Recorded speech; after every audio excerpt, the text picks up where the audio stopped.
viendo el tema de elementos fijos del motor, los componentes fijos. Vamos a hacer un pequeño repaso de lo que vimos. Habíamos visto, bueno, como elemento principal de los elementos fijos, componentes fijos del motor, el block, que es el que reúne todos los otros elementos. También vimos la tapa de cilindros con su correspondiente junta de tapa de cilindros. Vimos el cárter como depósito de aceite, y también vimos los colectores de admisión y los colectores de escape, el múltiple de admisión y el múltiple de escape. Eso era como parte de los componentes fijos necesarios para el funcionamiento del motor. Nos quedaba por ver los componentes móviles.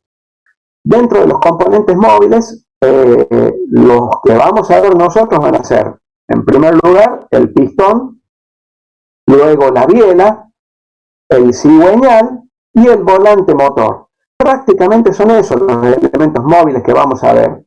¿Por qué no vemos nada de la parte de distribución? ¿Por qué no vemos como elementos móviles el árbol de leas o las válvulas?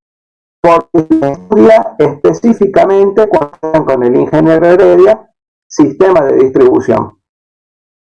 ¿Está claro? Sí, profe. Perfecto. Bueno, si ustedes están de acuerdo, comenzamos con los componentes móviles directamente, como habíamos dicho, comenzando por el pistón. ¿Sí? Disculpe, profe, yo me conecté como hace un minuto y no sé si tomaron asistencia. No, Matías, yo cuando esté un poquito más adelantada la clase, voy a hacer una captura de pantalla y la envío al ingeniero Heredia, ¿saben? Bueno, profe, perfecto, muchas gracias. De nada, Matías. No, yo no hablé recién, yo le iba a pedir, profe, si podía grabar la clase. Ah, perfecto, bien, ya la ponemos a grabar, muchas gracias. No sé quién me estuvo consultando por la asistencia, Martín González creo que fue, ¿no? Fue Fernando Arneo, profe. Fernando, bueno, Fernando, al pedo. Bien. Recording in progress. Perfecto, se está grabando. Bueno, vamos a comenzar entonces con los componentes móviles.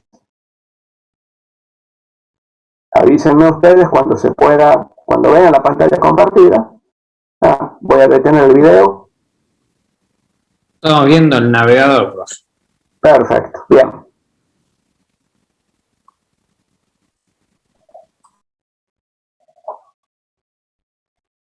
¿Ven la imagen ahí? Sí, profe. Bien, perfecto. Entonces, hablando de los pistones son los elementos que dentro del cilindro tienen su movimiento rectilíneo alternativo y reciben toda la fuerza de la explosión para ser transmitida a través de la biela al cigüeñal, que convierte el movimiento rectilíneo alternativo de los pistones en movimiento circular giratorio. Los pistones se fabrican de aleación de aluminio. Es una aleación especial que le da ciertas características, como por ejemplo estabilidad térmica, sobre todo porque ustedes saben que la cara superior del pistón, esta que estamos viendo aquí, es la que está sometida a la explosión. ¿Sí? Esta parte del pistón se llama cabeza del pistón y esta otra parte se llama falda del pistón. La cabeza del pistón está sometida a toda la fuerza de la explosión. Por lo tanto, es un esfuerzo muy grande que debe ser transmitido a través de la biela cigüeñal. En este pistón que estamos viendo nosotros aquí, es un modelo antiguo de pistón, vemos que la falda es circular igual que la cabeza. Es directamente como si fuera un cilindro el pistón. En pistones modernos la forma no es así. En pistones modernos tienen esta forma que podemos ver aquí. ¿Sí? Como vemos, la falda no ocupa toda la circunferencia, todo el perímetro, sino que ocupa solamente una parte que es paralela al perno de pistón. Las partes de la falda que están cubiertas son para el perno de pistón. Fíjense que no tiene nada aquí, no tiene la falda. ¿Se imaginan por qué puede ser eso?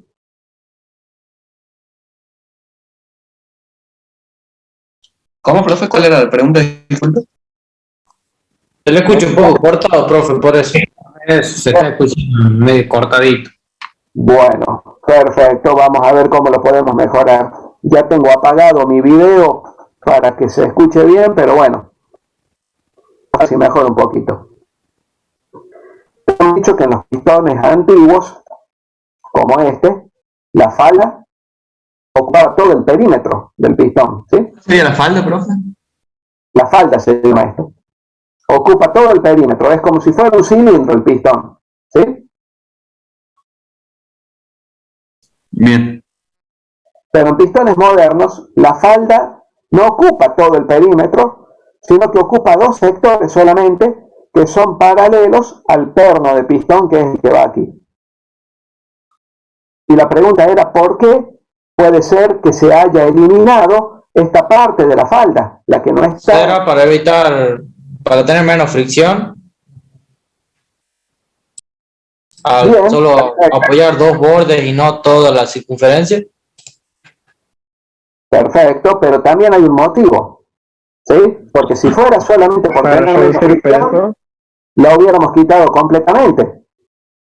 Y hubiéramos dejado solamente la cabeza del pistón de forma circular y el resto lo alivianábamos. Pero necesitamos... Lubricación, entonces. ¿Perdón? ¿Lubricación puede ser por los agujeros que tiene en el costado? ¿O no? No, no. Les voy a mostrar por qué, ¿sí? ¿En el libro ahí? Sí, profe. Bien. Fíjense en esta imagen que aparece aquí. La A y la C. ¿Sí?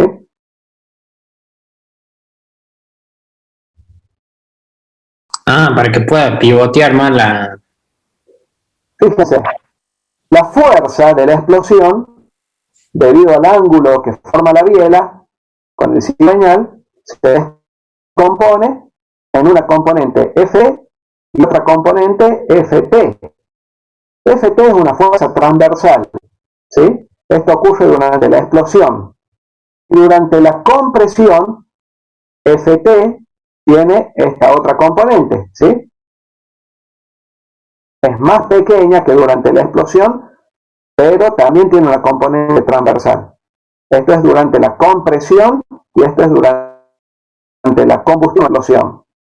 ¿Se entiende? No aparecen fuerzas en el sentido del cigüeñal, en el sentido longitudinal del cigüeñal o en el sentido del perno de pistón. No aparecen fuerzas, aparecen solamente fuerzas laterales. Por eso yo les decía que en el bloque motor lo que ocurre muchas veces es que los cilindros se deforman ovaladamente. Exactamente, se ovalan. ¿Y en qué sentido se ovalan los cilindros? Siempre en el sentido transversal al cigüeñal. ¿Sí?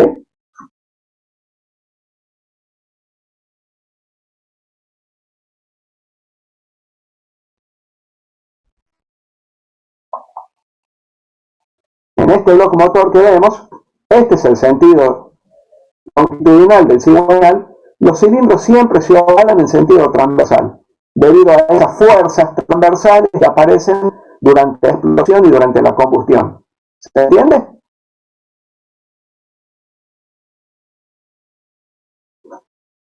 Sí, profe. ¿Sí? Entonces, podemos eliminar las partes de la falda del pistón que ocuparían la parte delantera y trasera de los pernos de pistón, que sería en el sentido longitudinal del cigüeñal. Dejamos solamente las partes laterales de la falda, que es donde que son necesarias para soportar esa fuerza transversal que habíamos hablado.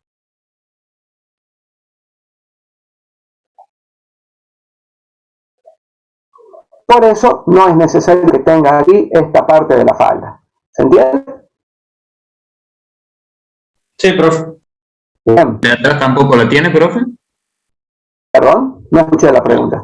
¿De atrás, del otro lado, tampoco la tiene? Tampoco. ¿Sí? Fíjense. Bueno, aquí es muy pequeña la parte de la falda que no aparece. Vamos a ver si vemos otra imagen. Aquí se lo ve más clarito, ¿sí? Como ven, en este sentido, la falda ocupa solamente el lateral, ¿sí? Ni la parte trasera ni la parte delantera tiene la falda completa. ¿Esa es la pregunta? Sí. Bien. Vamos bien hasta ahí.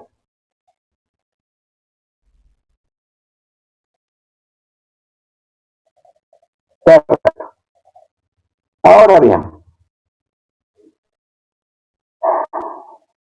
el pistón se une a la biela a través de un perno de acero hueco que se llama perno de pistón, que es este que está indicado aquí, que va sujeto con unos seguros para que el perno no se desplace y pueda rayar las paredes del cilindro. Ese perno es de acero cromado.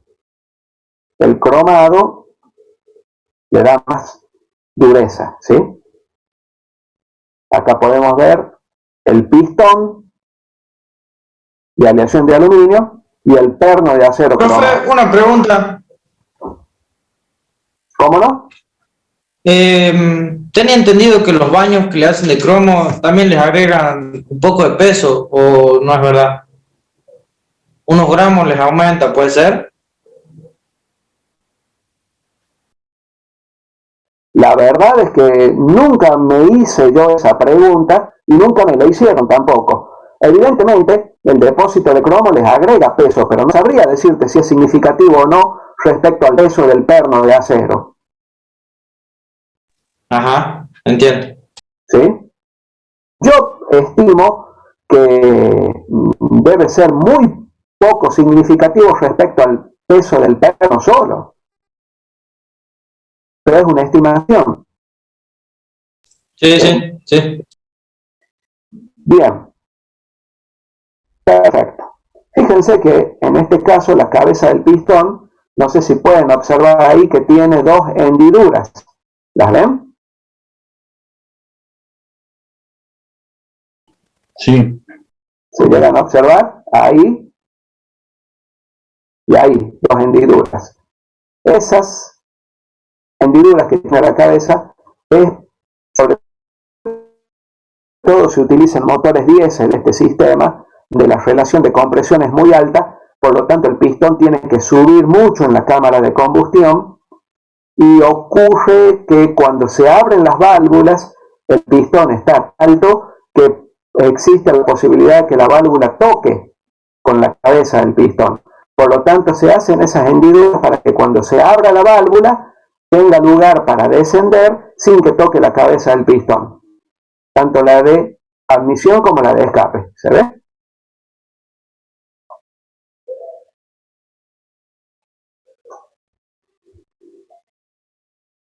Bien. Y ahora, estos elementos que aparecen aquí, los aros de pistón, ¿por qué son necesarios? Para que junte compresión. ¿Y por qué no lo fabricamos al pistón del diámetro necesario para que se comprima solo, ¿sí?, en el cilindro? ¿Por qué no lo podemos fabricar al pistón con el ajuste necesario para que no sea necesario los aros de pistón?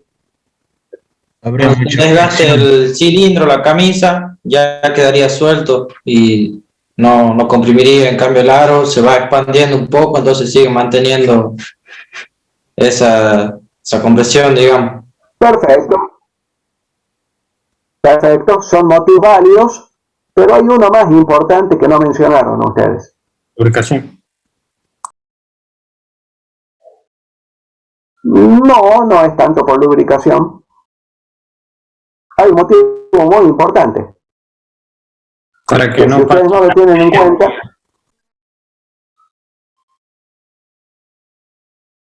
es un motivo muy importante relacionado con la temperatura, como ustedes están diciendo, que si no lo tienen en cuenta, el motor solamente funcionaría unos minutos antes de clavarse. La dilatación, de camisa. la dilatación del material, prof. Excelente. Ustedes saben que el coeficiente de dilatación del aluminio con el que está hecho el pistón es mayor que el del acero con el cual está construida la camisa del cilindro. ¿Sí? Por lo tanto, si no tenemos en cuenta eso y lo diseñamos al pistón muy ajustado respecto a su camisa, apenas comience a dilatar, quedaría agarrotado, gripado, se clavaría el pistón en el cilindro. Entonces necesitamos darle un juego necesario para que le permita la dilatación, pero eso impediría la compresión. Por eso se recurre a estos elementos que son los aros de pistón, que sirven para sellar perfectamente el pistón con el cilindro. Por un lado, tenemos dos aros de compresión, son los dos primeros, y además tenemos un de lubricación que popularmente se le llama aro rasca aceite. Ese aro lo que hace es limpiar el aceite de las paredes del cilindro, permitiendo que a través de estas perforaciones que vemos en el pistón pasen hacia el interior del pistón. En algunos casos sirven para lubricar el perno del pistón. Los aros rasca aceite o los aros de lubricación, como bien dijimos, retiran el aceite de las paredes, pero no en su totalidad. Tiene que quedar un poquito de aceite en las paredes del cilindro para que estén lubricados los dos primeros aros, que son los de compresión. El primer aro se llama aro de fuego, que es el que recibe toda la fuerza de la explosión. Los aros se fabrican... ¿Usted sabe algo sobre el segundo aro? ¿O justo estaba por decir eso? Disculpame, no escuché la pregunta. Algo sobre el segundo aro, entendí. Sí, porque vienen con un recubrimiento, el segundo aro, que sería el aro de compresión. Si sabe algo sobre eso. Justamente estaba por explicar que los aros se fabrican de fundición el segundo aro justamente con un baño de cromo poroso. Ese baño de cromo poroso sirve para retener algo de aceite en los poros, ¿sí? Permitiendo la lubricación necesaria de los aros de compresión.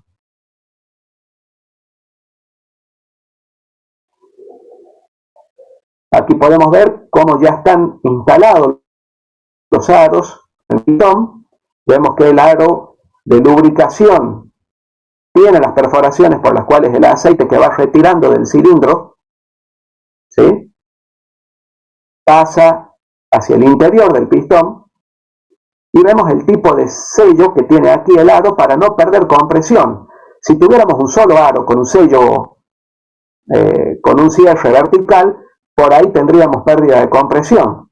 Entonces tenemos dos aros que se colocan sus aberturas opuestas y tienen esta forma para evitar en lo posible las pérdidas de compresión. ¿Se entiende hasta ahí?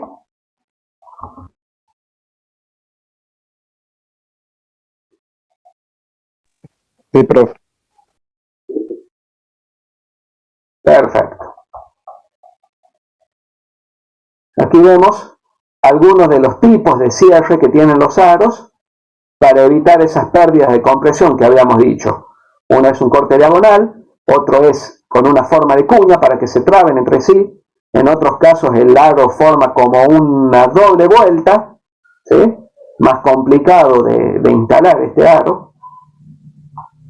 Y aquí vemos el aro de lubricación, con las lumbreras por las cuales el aceite pasa hacia el interior del cilindro. Lo que quería mostrarles era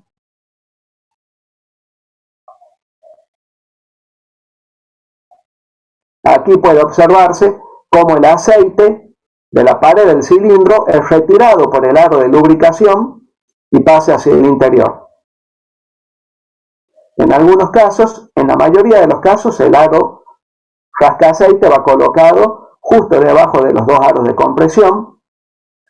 En los motores diésel a veces se utiliza esta configuración, que el aro rasca aceite vaya debajo del perno de pistón, y en algunos casos se utilizan dos aros de compresión y dos aros de lubricación o rasca aceite como estos que vemos aquí.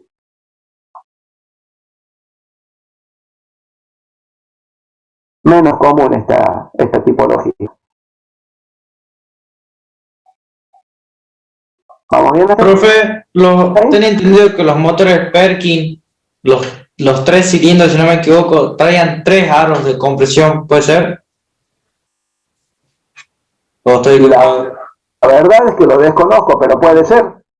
Puede ser 3 aros de compresión y un aro de lubricación. Sí, profe, traen 3. Por lo menos los motores que yo desarmé traen 3. Sí. Traen 3. Es un dato que no lo tenía. Y Muchas lo gracias. trae abajo, como mostró usted en la otra imagen, en el 3 lo trae abajo al aro de lubricación. Ya. El aro de lubricación, claro, que es típico de los diésel esto. Ajá. ¿Sí? Excelente, muchas gracias. Muy buen dato, muchísimas gracias.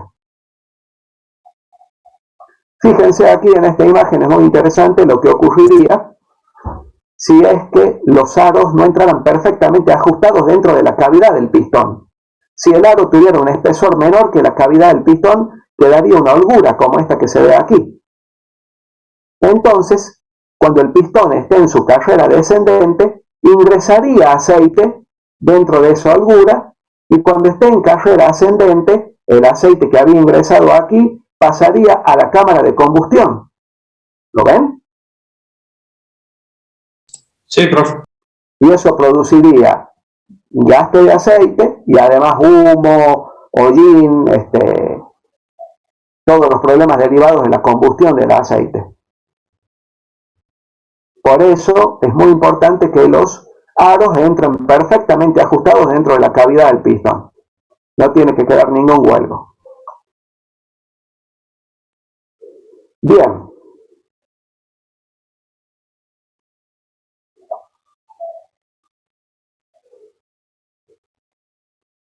Aquí vemos un pistón con su perno de pistón, con el seguro correspondiente, lleva uno de cada lado. Vemos los aros y también vemos, en este caso, la biela, que tiene el cuerpo de la biela, es lo que vamos a comenzar a ver ahora, que es esta parte. Esto es la cabeza de la biela, que es la parte donde se produce la articulación con el cigüeñal, y el pie de biela, que es la parte que está oculta aquí, es la parte donde se produce la articulación con el perno de pistón. También podemos llegar a observar en esta imagen el cojinete de biela, que es el que sirve para que en la articulación con el cigüeñal tengamos el menor coeficiente de rozamiento posible. Ahora vamos a hablar de todos estos elementos. Por último, aquí podemos ver un juego de aros de pistón de los más conocidos, una de las marcas más conocidas de nuestro país, que son los Perfect Circle. ¿Sí? Seguramente los escucharon nombrar. Sí, Normalmente en las carreras les saben hacer las propagandas a estos aros. ¿Sí? ¿Los escucharon? Perdón. Sí, profe. Bien.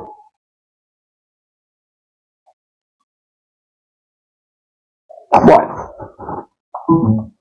El elemento que sigue en la cadena cinemática, luego del pistón y del perno de pistón, es la biela, ¿sí?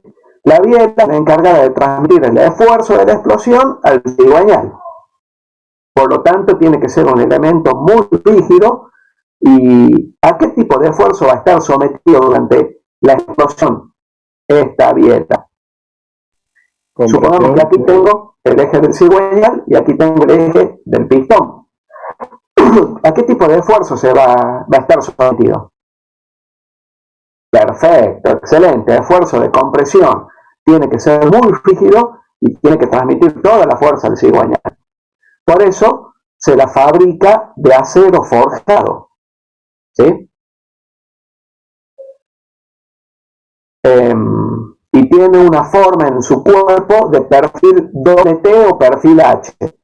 Todo eso es para evitar las deformaciones que pueda producirse en la biela.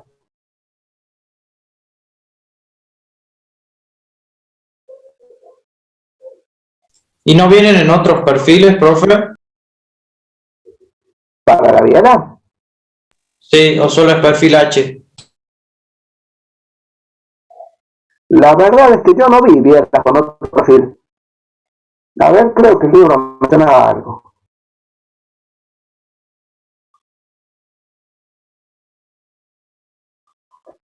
Perfil H o doble T. Casi siempre dice. No menciona aquí otro tipo de perfil. Realmente yo no vi. De las bielas que yo vi en mi vida, no vi otro tipo de perfil, que sea el H o el doble T. Es el mismo H o doble T. ¿Sí? Bien.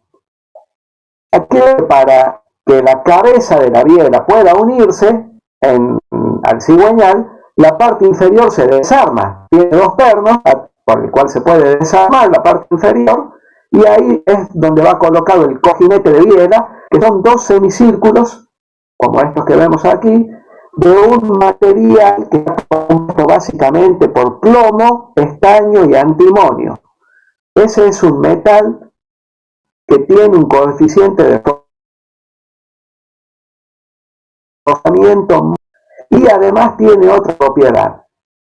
Ante cualquier falla en la lubricación, este metal antifricción es el primero en deteriorarse porque así como tiene un coeficiente de rozamiento muy bajo, también tiene una temperatura de fusión muy baja. Ustedes saben que tanto el plomo como el estaño tienen temperaturas de fusión bajas.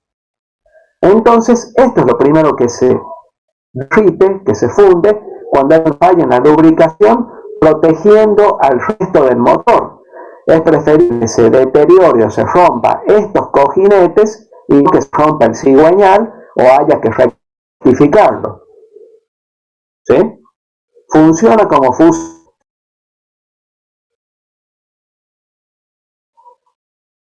Y aquí vemos, el buje es un buje similar a estos cojinetes que sirve para la articulación con el perno de pistón. Aquí el perno de pistón, como vemos, no es necesario abrir al pie de biela para colocar el perno, directamente lo atraviesa y luego el perno se fija al pistón con los seguros que habíamos visto antes, con estos seguros. ¿Sí?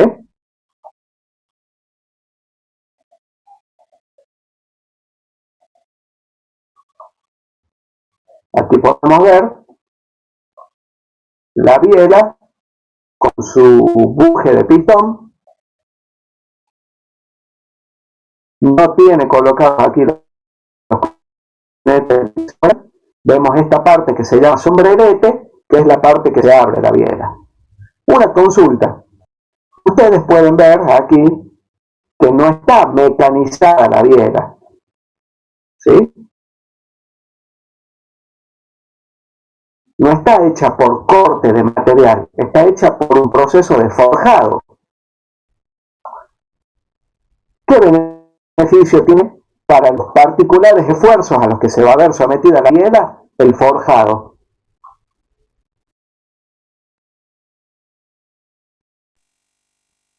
Eso lo deben haber estudiado cuando vieron conocimiento de materiales.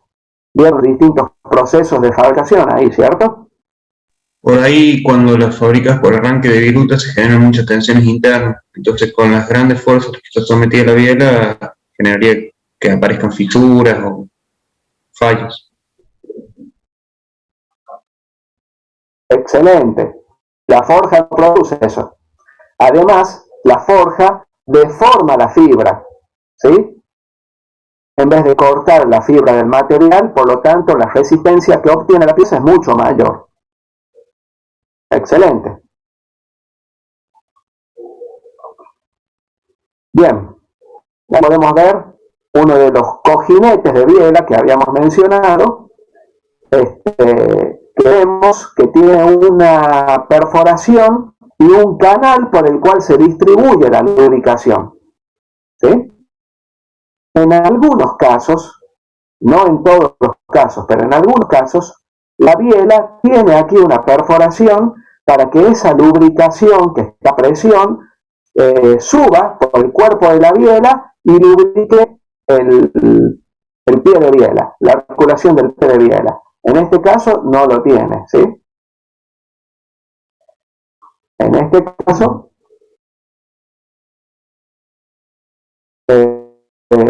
puede verse, está indicado por lo menos el agujero de lubricación para que suba por ahí el aceite hasta el pie de biela. Es un dibujo y no se lo ve muy bien. A ver si hay otra biela que lo tenga. Tenemos distintos cojinetes de biela.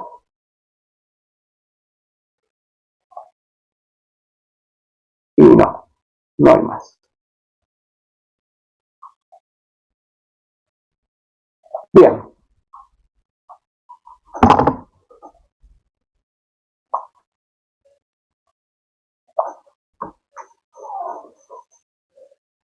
¿Cómo vamos hasta ahí? Bien, profe. Bien. Bien. Perfecto. Vamos viendo entonces pistón con sus componentes que son el perno del pistón y los aros. Y hemos visto la biela con los cojinetes de biela y también el buje del perno de pistón. Nos faltó decir solamente que en algunos casos, en lugar de tener un buje en el perno de pistón, la biela tiene un rodamiento. Sobre todo en motos se puede ver eso. En algunas motos, el perno en su articulación con el pie de biela lleva un rodamiento. Por supuesto que eso sería más caro, y menor desgaste el rodamiento que un buje. En las dos tiempos se usa mucho eso. Coeficiente de... Sí, sobre todo en los dos tiempos, perfecto. Sí. ¿Sí? Tiene menor Canastilla le suelen coeficiente decir, de puede ser. rozamiento. La canastilla, sí señor, tal cual. Así es, Ángel. Disculpe, profe. ¿Un buje no tiene las bolillas dentro? ¿Se no entraría? No. Ah, bien. No, el buje es simplemente un aro de metal de muy bajo coeficiente de rozamiento, ¿sí? Es igual que los cojinetes de biela y cojinetes de bancada que ya vamos a ver, ¿sí? Los cojinetes Bien. son aros de metal simplemente. Un metal, como decíamos, compuesto por antimonio, plomo y aluminio, una aleación especial que tiene muy bajo coeficiente de rozamiento. Pero no son rodamientos, no tiene bolillas, ¿sí? Bien, continuamos. Si les parece, voy a aprovechar este momento para hacer la captura de pantalla por la asistencia, ¿saben?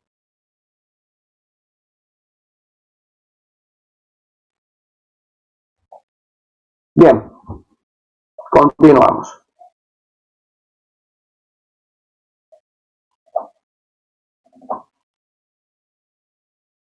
Voy a detener el video para que se pueda escuchar mejor el audio. Bien. Llega el turno de este elemento, el cigüeñal, ¿sí? En la cadena cinemática veíamos el pistón, luego la biela y ahora el cigüeñal. Aquí podemos ver un conjunto armado, ¿sí? De pistón, con su perno y sus aros, la biela y el cigüeñal. La articulación que veíamos de la biela con el cigüeñal es donde lleva el cojinete de biela. Sería en esta parte, que que sería en los codos del cigüeñal donde se articula la biela. ¿Sí? Pero además el cigüeñal tiene otros apoyos, que son los apoyos que tiene con el bloc motor, que son las bancadas.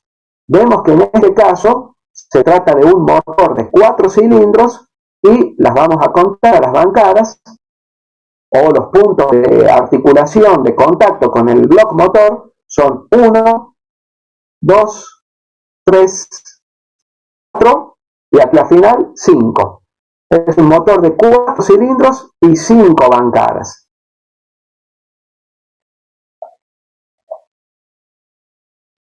En este otro motor que vemos aquí, ¿sí?, nosotros podemos dibujar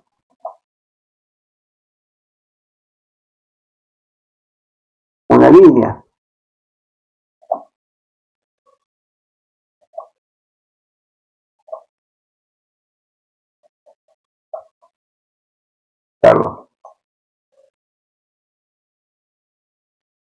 Que sería el eje del cigüeñal, y podemos observar perfectamente cuántos codos tenemos. ¿Sí? Tenemos 1, 2, 3, 4 codos. ¿Sí? Recuerden que cada codo corresponde a un cilindro, o sea que es un motor de 4 cilindros. Y vemos que tiene los apoyos del cigüeñal, tenemos 1, 2, 3, 4, 5. Es el mismo caso que veíamos recién. Un cigüeñal de 4 cilindros y 5 bancadas. ¿Sí?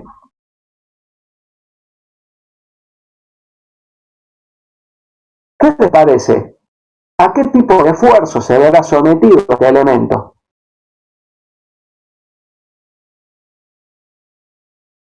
Momento. ¿Puede ser esfuerzo de corte? Principalmente esfuerzo de torsión y esfuerzo de flexión más que de corte. También tiene algo de corte, pero principalmente flexión y torsión. ¿Sí? Además tiene que estar muy equilibrado dinámicamente, porque si no, las vibraciones que se producirían podrían llegar a provocar no solamente malestar en los ocupantes del vehículo, porque se transmitirían a la carrocería esas vibraciones, sino que también podrían llegar a aflojar algunos elementos del motor o llegar a la rotura del cigüeñal si es que entrara en resonancia. Ustedes saben que la resonancia es cuando una vibración tiene una amplitud tal que cuando entra esa amplitud de la resonancia, la frecuencia de la resonancia, entra en frecuencia con la frecuencia natural de un cuerpo, se va agrandando la amplitud haciendo que el movimiento vaya siendo cada vez mayor hasta que se llega a la rotura.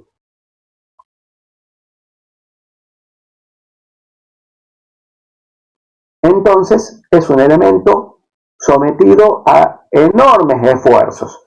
Por lo tanto debe ser muy rígido y tiene que estar muy bien equilibrado dinámicamente para que cuando esté girando no se produzcan vibraciones.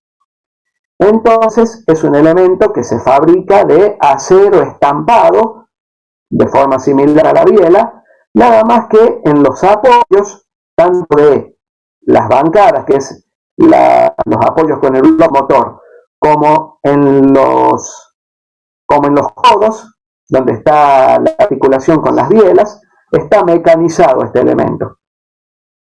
Además, en estos sectores donde apoyan las bancadas y las bielas, se le hace un tratamiento de nitruración, que consiste en introducir nitruros hasta una profundidad de 0,8 milímetros, lo que le da mayor dureza para que tenga menor desgaste en sus apoyos. Y por supuesto que permite rectificación. Solamente que se puede rectificar solamente 2 veces. Si se lo quisiera rectificar 3 veces, podría llegar a suceder que la capa de nitruros ya esté muy próxima de desaparecer, entonces ya en la tercera rectificación el cigüeñal no duraría nada. Quedarían muy blandas estas superficies de apoyo. Vemos que en la parte de atrás tiene un pequeño plato, ¿sí?, con unas perforaciones que es donde se une a el volante motor. Esta sería la parte trasera.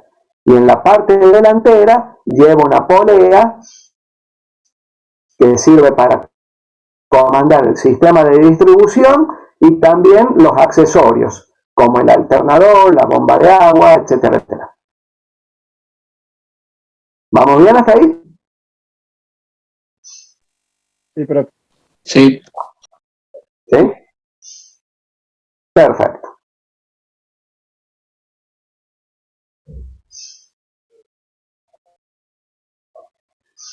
Como ustedes pueden observar, vamos a borrar esto.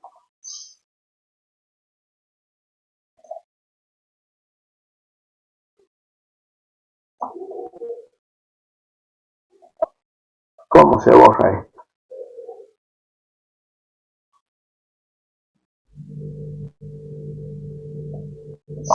Perfecto.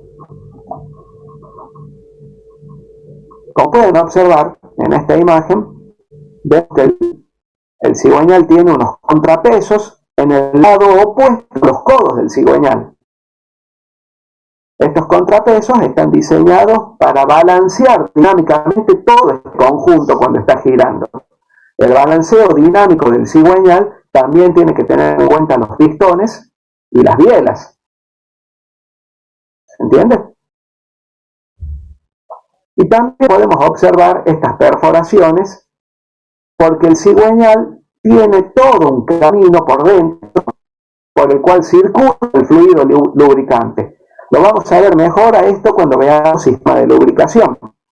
Pero por aquí circularía todo el fluido lubricante para lubricar tanto las articulaciones con el bloque motor, que son las bancadas, como las articulaciones con la biela, que son los cojinetes de biela.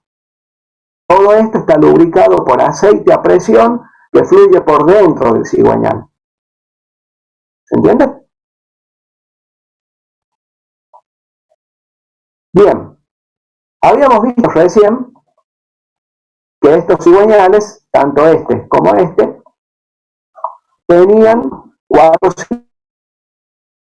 cilindros y sin cada cigüeñal entre 2 apoyos sucesivos. ¿Sí? Aquí también podemos ver que entre 2 apoyos o bancadas tenemos un solo codo de cigüeñal. ¿Sí? Ahora bien, se fabricaron algunos motores que tenían 2 codos de cigüeñal entre 2 apoyos, como estos que vemos aquí. Vamos a tratar de ver cuál es el eje del cigüeñal para entender esto, ¿sí?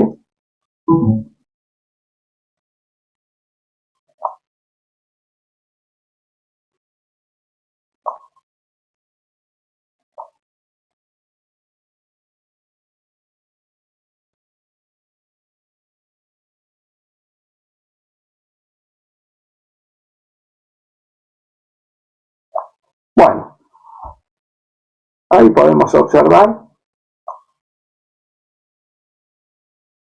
el eje del cigüeñal en rojo, ¿sí? Ahora fíjense, por favor, aquí tenemos una bancada, ¿sí?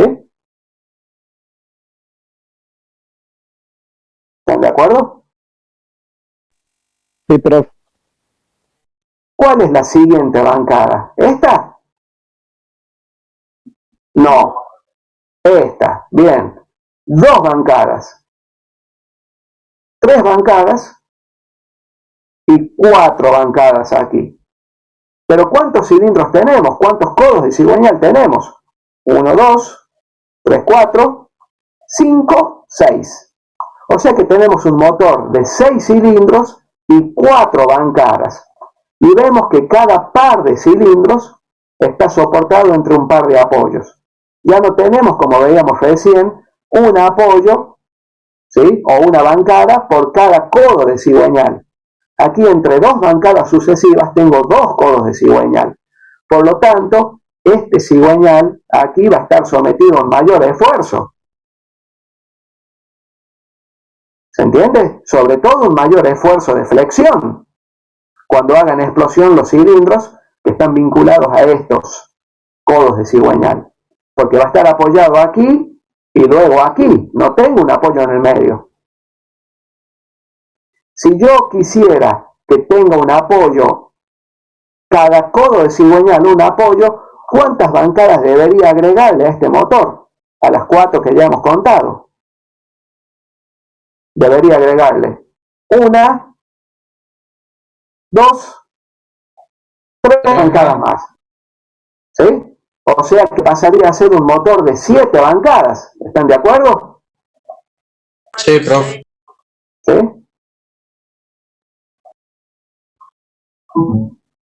Fíjense en este cigüeñal.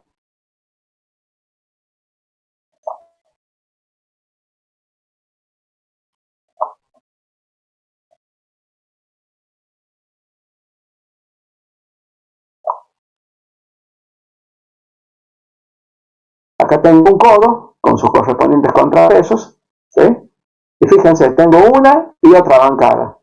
Ahí tengo otro codo entre dos bancadas, ¿sí? Entonces, si contamos las bancadas, son 1, 2, 3, 4, 5, 6 y 7. ¿Sí? Este es un motor de 6 cilindros y 7 bancadas.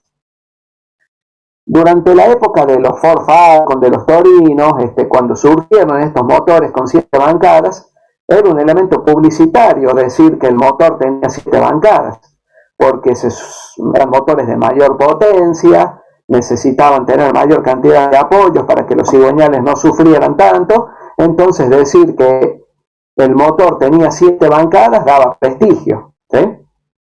Y se hizo conocida la frase motor de 7 bancadas durante el auge de estos motores de 6 cilindros.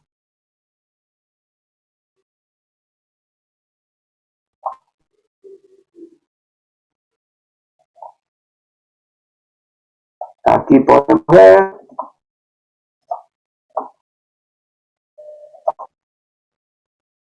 un cigüeñal con sus bielas y sus pistones de un motor de 8 cilindros en B. Con la típica configuración, ¿sí?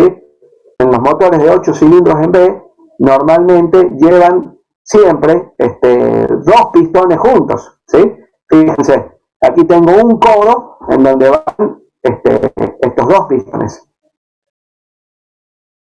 No necesito, como están muy juntos aquí, no necesita tener otra bancada en el medio. ¿Se entiende? Fíjense que son 8 cilindros y ¿cuántas bancadas tiene? 1, 2, 3, 4, 5. ¿Sí?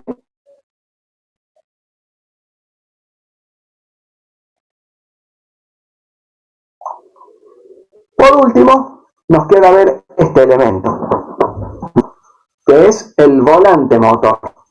¿Para qué servía el volante motor cuando ustedes estudiaron un motor de 4 tiempos? Para poder hacer el movimiento del motor,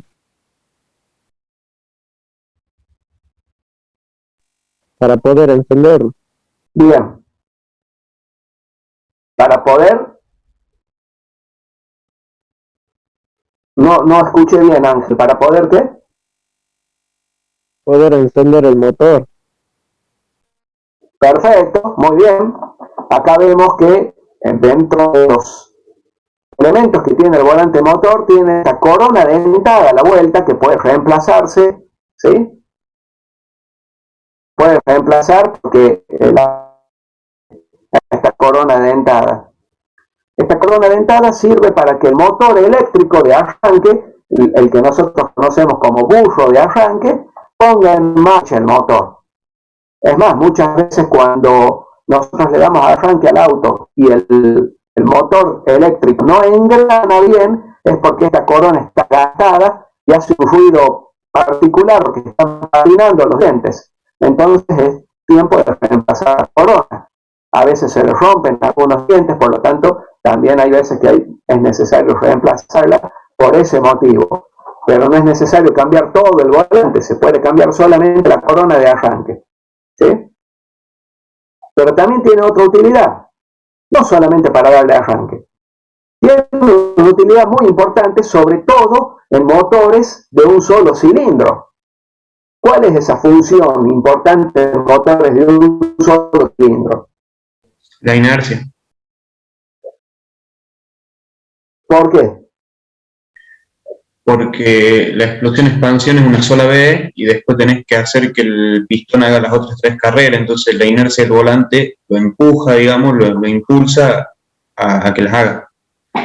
Perfecto, muy bien. Tenemos un solo tiempo útil. Los otros 2 tiempos consumen energía.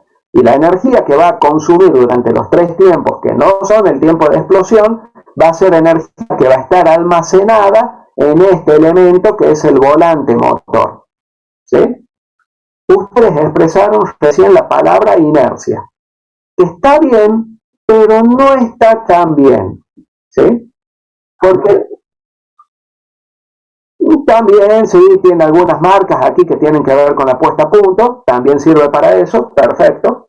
Por eso los agujeros de fijación al cigüeñal no están distribuidos simétricamente, sino que tienen una sola posición en la cual se lo puede unir al cigüeñal para que las marcas de puesta a punto coincidan con la ubicación del cigüeñal. No lo podemos girar o colocar en otra forma sin querer. Tiene una sola posición de fijación. ¿Sí? Aquí vemos también que tiene un rulemán, ¿sí? Porque sobre ese rulemán va a ir apoyada la directa de la caja de cambios, que tiene que girar independientemente del giro del volante motor. ¿Sí? Eso lo van a ver cuando vean sistema de transmisión, que sería caja y diferencial. ¿Sí? Pero decíamos que ustedes mencionaron la palabra inercia, que estaba bien, pero no tan bien. Porque la inercia tiene que ver con la masa. Y sí, este es un elemento muy pesado. Se fabrica de fundición, es un elemento pesado para que pueda almacenar energía, pero no solamente tiene que ver la masa aquí. ¿Sí? Supongamos que este volante motor pesa 10 kilos. Tiene un diámetro de aproximadamente unos 30 centímetros, podríamos decir. ¿Sí? Y un espesor de unos 4 o 5 centímetros a lo sumo. ¿Está bien? Y un peso, como decíamos, de 10 kilogramos, aproximadamente entre 10 y 15 kilogramos. ¿Hubiera sido lo mismo fabricar este volante motor con el mismo peso, los mismos 10 o 15, entre 10 y 15 kilogramos, distribuidos en un diámetro mucho menor y en un mayor espesor? No. ¿Por qué? La inercia no es directamente proporcional al radio. O sea, mayor radio, mayor inercia. ¿No? ¿Qué le falta? ¿Qué le falta? No, la inercia no tiene nada que ver con cómo está distribuida la masa. Les está faltando una palabra para expresar correctamente lo que ustedes están diciendo.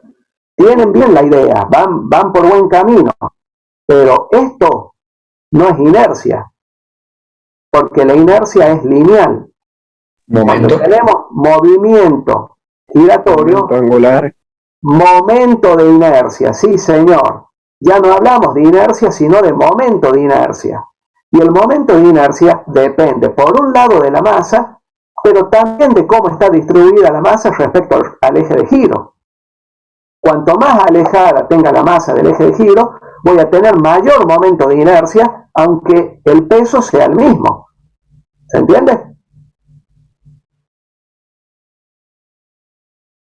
Sí, profe. ¿Sí? Perfecto. Por eso este elemento se fabrica así, con esta forma. Un diámetro grande respecto a su espesor. No es un cilindro, sino que es más bien una arandela.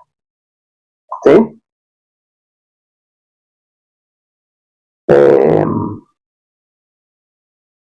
también sirve en motores de más de un cilindro, va perdiendo importancia su función de almacenar energía, porque ya tenemos mayor cantidad de explosiones, ¿sí?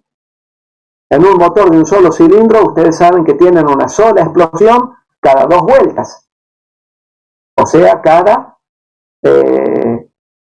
720 grados, ¿verdad?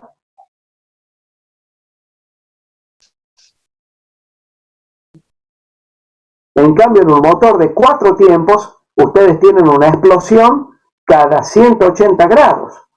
Cada media vuelta tienen una explosión. ¿Sí? Y en motores de mayor cantidad de cilindros es menor el ángulo por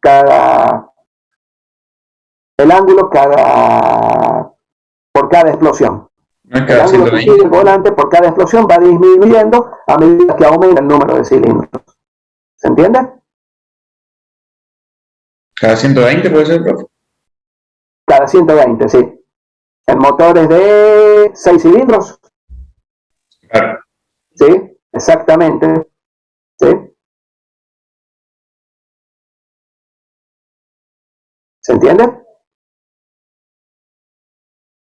Entonces, como va disminuyendo su importancia para almacenar energía, sí mantiene una función esencial que es también la de regularizar el giro del motor. ¿Sí? Es un elemento que sigue teniendo un gran momento de inercia y sirve para regularizar el giro. Y también vemos que tiene unas perforaciones aquí, estas que vemos aquí, ¿sí? No son estas perforaciones que están a la vuelta distribuidas, sino que son estas otras perforaciones que podemos ver aquí, ¿sí? Estas perforaciones que les estoy mencionando, que no atraviesan completamente el volante, se hacen para equilibrarlo dinámicamente también, para que no vibre el volante cuando está girando. Es un equilibrado similar ¿vieron cuando llevan a la gomería del auto y le hacen el balanceo de las ruedas, que las hacen girar y la máquina les indica dónde tienen que poner el plomito? Aquí, para balancearlo, en lugar de ponerle un plomito, lo que se hace es quitar material en algunos puntos para que se produzca el balanceo perfecto. ¿Entiendes?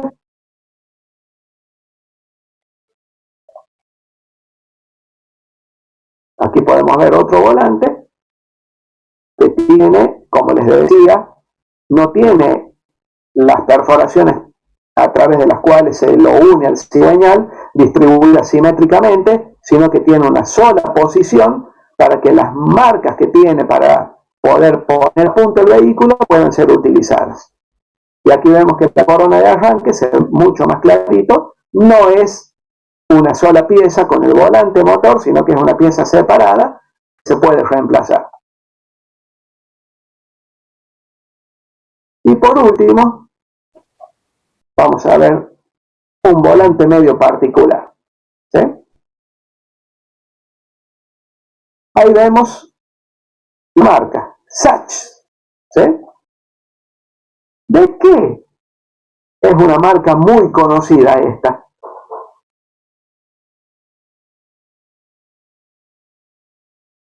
¿Alguien sabe?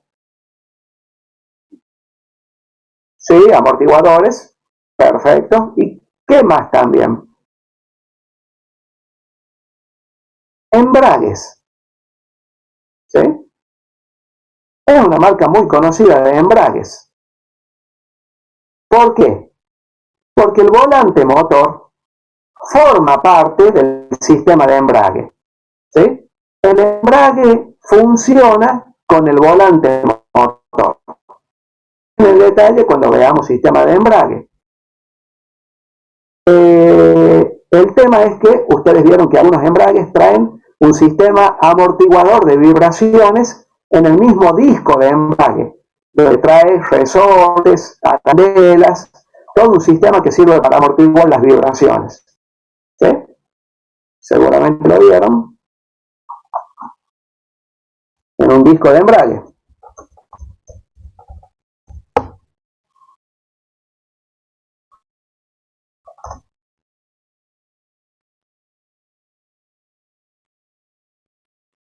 así como estos que vemos aquí. ¿Sí?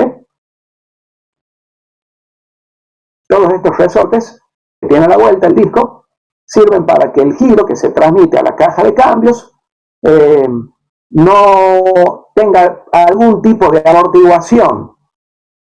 ¿Está bien?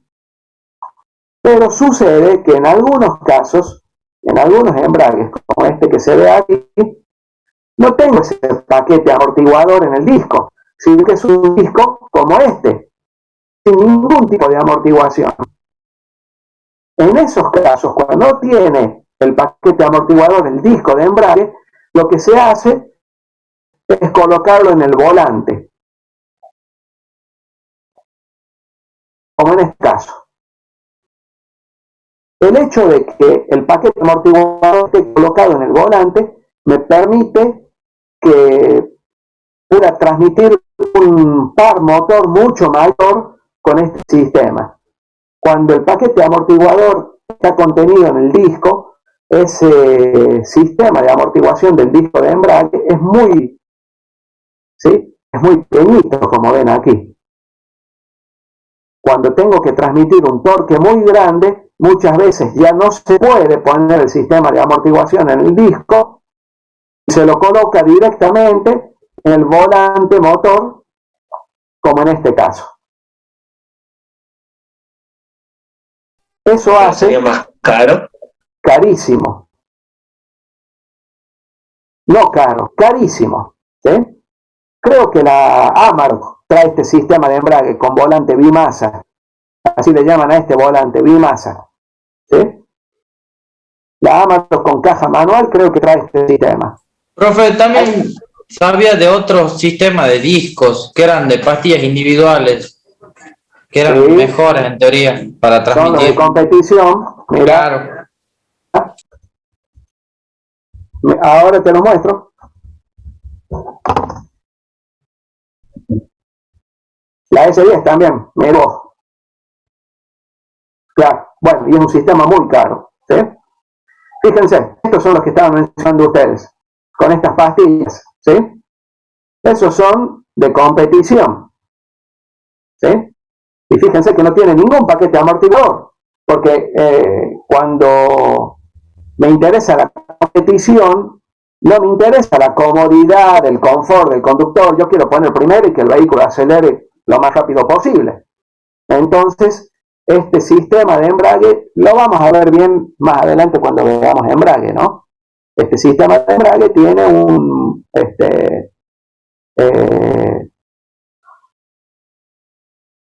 una capacidad de transmisión de torque mucho mayor que los otros embragues, antes de que el disco comience a patinar. ¿Se entiende? Sí, tal cual. Pegan una pata, es así. Pero bueno, hay muchas cosas que vamos a tener que tener en cuenta cuando estudiemos embrague, que las vamos a ver cuando veamos embrague directamente.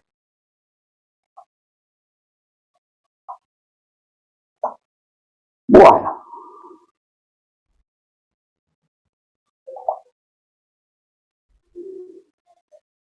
Si les parece, vamos a cortar la grabación aquí. Recording stopped. Ahora avisa. Antes no avisaba con audio que similar, que se detenía la grabación. Ahora sí. Ahora hablo, profe. Ahora habla. Sí, a mí también me pidió permiso. Les avisa para que... qué bien. Es la primera vez que por lo menos a mí me aparece esto. Sí, se ve que hubo alguna actualización en el sistema porque también es la primera vez que me indica con voz que inició o finalizó la grabación